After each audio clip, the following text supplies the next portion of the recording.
Well, we're putting it back together. It'll be done today, except for the front PTO shaft.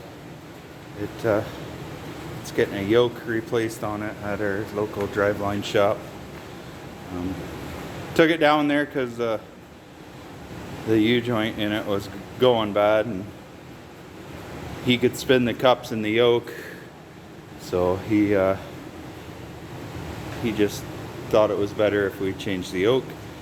Put this on last year, part of the spout, and then put this on this year. So trying to space it out.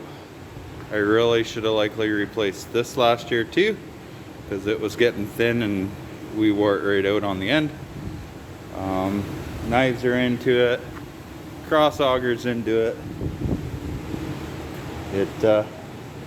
Yeah, it's a little dirty. It's not going to get washed until we pull it out and get it ready for spring.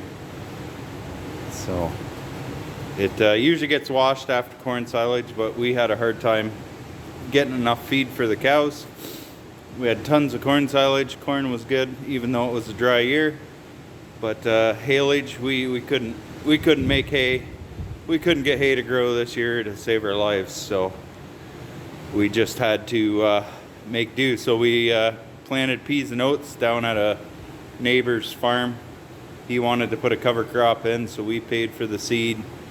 He put 300 acres of peas and oats in. We took 100 acres of it, and another farmer that was having trouble making feed took another 30 acres of it. So we chopped it. We usually bale it and wrap it, but we chopped it this year. So this harvester went right from doing corn silage down the road to doing peas and oats, and it was just, we blew it off. We blew all the dust and dirt off it the best we could, and then we parked it because we were right into beans, and I knew I had a ton of work to do to it, so I wasn't too concerned about washing it up because I'm just going to strip it down anyways.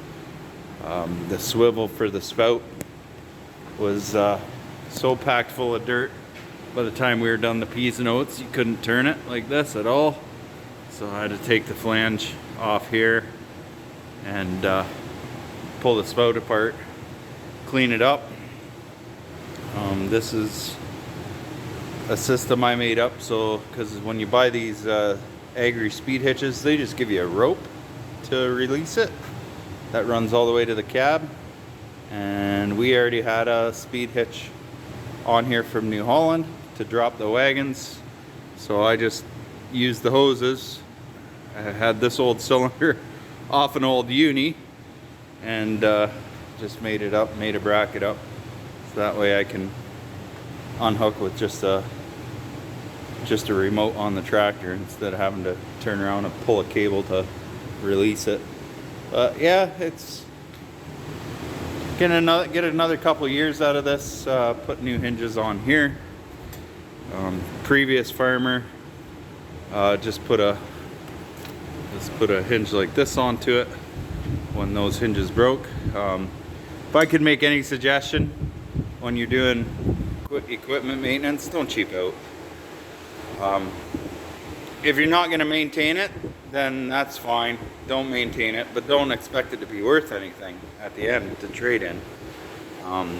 My goal is always to have the best value going for trade in, and I get it, right? Like I'm not bragging, not saying anything that isn't right. I maintain it. I put original parts back on as best I can. Sometimes I go aftermarket because they're better parts. With this forage harvester, what I've found is knives and shear bar are always better from New Holland. I've bought aftermarket once and wore out a set of knives and a shear bar in one season. Had to flip it halfway through haylage, and when I was done corn silage, it was garbage. The knives and everything. I had to shove the knives ahead once through the season. Didn't cost that much less. We saved, I think, $300, but the extra 300 bucks I put into the New Holland original parts, I get 2 full seasons out of it. So to not have to bring it in here and tear all the knives out in the winter and do all that nonsense every year and pay that, like, in the long run, those aftermarket parts cost you more money. Not always, but in this case it does. I always price things out. If I can rebuild it cheaper than buying a new one, I will do it. The cross auger in the bottom here, it was $1,000, but it was 600 bucks to drive it 3 hours to get flighting put onto it to drive it back. I'm not doing that. I'm gonna order it right from the New Holland dealership that's 15 minutes down the road. It's just simpler. It's easier, saves me time. I don't have to drive around. To me, my time is valuable. I try and get this stuff done as much as possible in here. Save ourselves as much mechanical labor costs at shops. My local New Holland shop is awesome. I'm great friends with most of the guys there. Don't know all of them, but the guys I deal with, I'm good friends with. The shop manager there is excellent. You know, he if he has something of mine in there and he sees something wrong, instead of fixing it and billing me, he'll call and say, hey, do you want me to fix that, or did you know it's wrong and you already got the parts, you're gonna fix it? And we always have that conversation, and sometimes I'm busy and I say, just go ahead and fix it. I don't have time. There's the salesman we use down there, he's fantastic. He works with us. We work on a budget. We always have worked on a budget. We try and stay in that budget.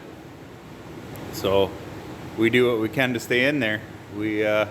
If we have to not buy something, even though we want it, to stay in our budget, that's what we do. So we try and stay on a budget with our stuff as much as possible. We have future plans for the farm, and we want to be able to see those future plans through. So, you know, I'd love to buy a new forage harvester and maybe not have to do some of this repair for a little bit, but that's coming. It's just not going to be for a couple years yet.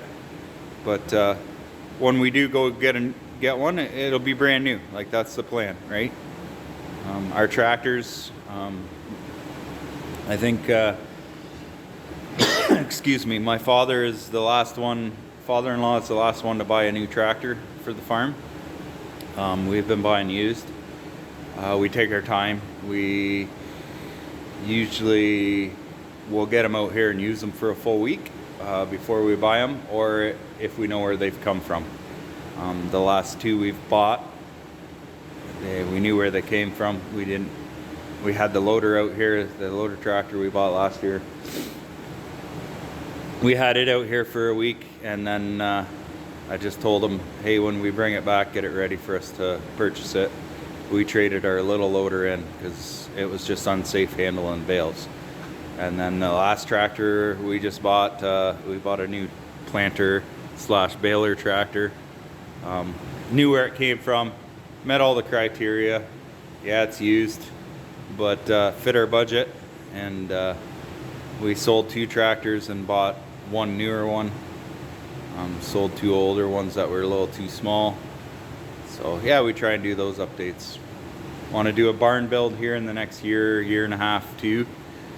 Want to add on to the dairy barn. So all that stuff's always in the works, right? So you gotta be budget conscious. I hope we don't screw up, but sometimes you make mistakes. We always want to be prepared to buy a farm if a farm comes available. Just always want to have that option, right? At least to try. So we spend as wisely as we can. But yeah, I know my shop's not big, beautiful. I wish it was 3 times the size so I could have 3 things in here at once working on them. So when I'm waiting for parts for something like this, that I could be working on the other. But this is what it is. I'll take it. It's better than working out in a cold shed or in a driveway, because in the wintertime, as you can see, it's cold and snowy. So, anywho, you guys take care.